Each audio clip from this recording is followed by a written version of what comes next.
Welcome back. In this video, we're going to be discussing how to prepare for keto.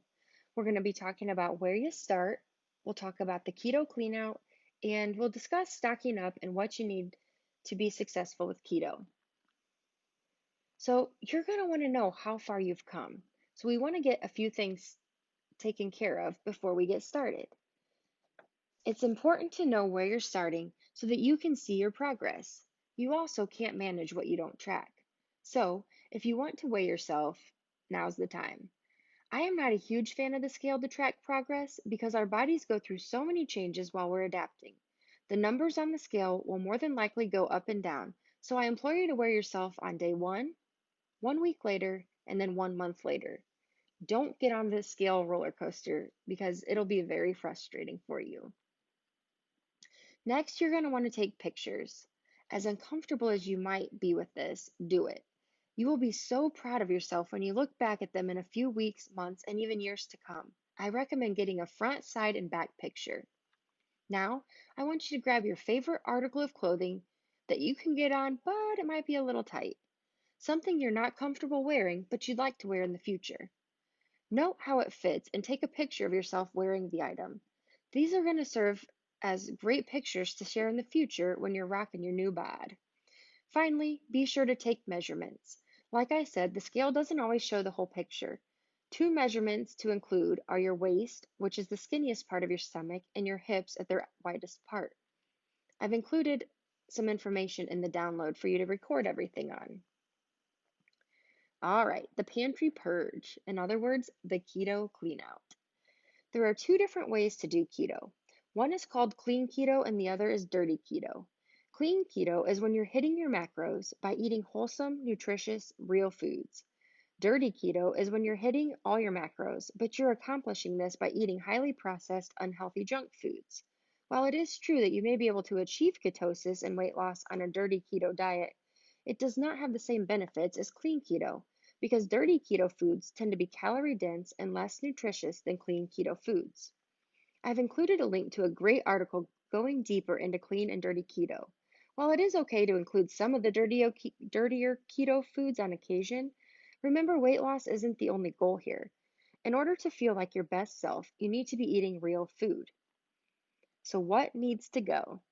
You probably aren't as weird as me and lay in bed dreaming about those Brussels sprouts in the fridge. It's probably more like the ice cream. Don't worry, I would dream about the ice cream too. So all the junk has to go. Refined grains, sugar, and processed foods are highly addictive. If they are in the house, you will eat them. They are designed so that you cannot resist temptation, so just get rid of them. Your family members don't need them either. I know you spent your hard-earned money on them, but look at it this way.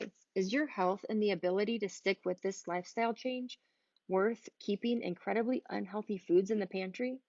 The answer is no. I saw you contemplating the Cheetos. I've included a list of things that also need to go. Now, let's talk about what gets to stay and what you need to stock up on. So, what are the real foods included on the keto diet? Your staples on a keto diet will be high quality fats, vegetables that grow above the ground, because root veggies tend to have a higher carb count. You can include some fruits, nuts in small quantities. Once again, the carbs in nuts can sneak up on you, so you'll want to measure. Healthy protein sources, and herbs and spices. While I am a huge proponent of drinking water, you can also include black coffee, coffee with heavy cream if you can tolerate dairy, and unsweetened sparkling waters and teas. I do want to caution you on stevias and artificial sweeteners. While some of you may do okay with them, they do have the tendency to trigger us to want other sweets. The goal of this lifestyle change is to get off the sugar roller coaster. Once you get past the first few days without sugar, you're going to find that the cravings go away and eventually sweets don't even taste that good anymore. Crazy, I know. If you find yourself dealing with cravings, try drinking some electrolytes. So, alcohol. While you're adopting this new lifestyle, it might be a good time to hop on the sobriety bandwagon. There will be a time in the future that you can add alcohol back and still maintain ketosis. I want to set you up with a body that is a fat burning machine, and consuming alcohol will slow you down. If you have no desire to take the wagon ride, there are certain types of alcohols that you can consume while in ketosis. Hard alcohol, Low carb beer and dry wines will be your best bet. A few other things you will want to have on hand are measuring cups, measuring spoons, and a food scale. As you're adjusting to the keto lifestyle, you'll need to weigh your food to ensure your portion sizes are correct. A slow cooker and an instant pot are also some of my favorite things to make meal prep quick and painless. And finally, you want to be sure you have electrolytes on hand. I've included a download so you have a list of options. If you guys have any questions about what we just discussed in this video, once again, be sure to send me an email or post to the Facebook group. And also check out the download I've included because it has a lot of information and a checklist for when you go grocery shopping. I'll see you in the next one.